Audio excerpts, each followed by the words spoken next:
In this video, I'm going to show you how to set Google Chrome as your homepage in just a few easy steps. This is a super useful setting if you want Chrome to open straight to your favorite website, whether that's Google, your business page, a news site, or anything else you use every day. Setting this up takes less than a minute, and once it's done, you will save time every time you open your browser. If this tutorial helps you out, please take a second to hit the like button and subscribe for more quick tech guides like this.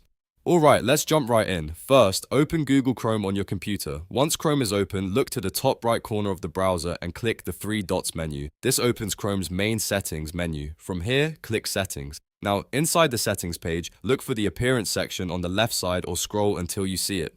This is where Chrome lets you control how the browser looks and behaves. Under Appearance, find the option called Show Home button and turn it on. When this is enabled, the home icon will appear near the address bar so you can use it anytime. Next, once the home button is turned on, you'll see an option to select Enter Custom Web Address. Click that option. This is the key step that tells Chrome exactly which website you want to use as your homepage. Now type in the website address you want. For example, if you want Google to open when you click the home button, type https://www.google.com.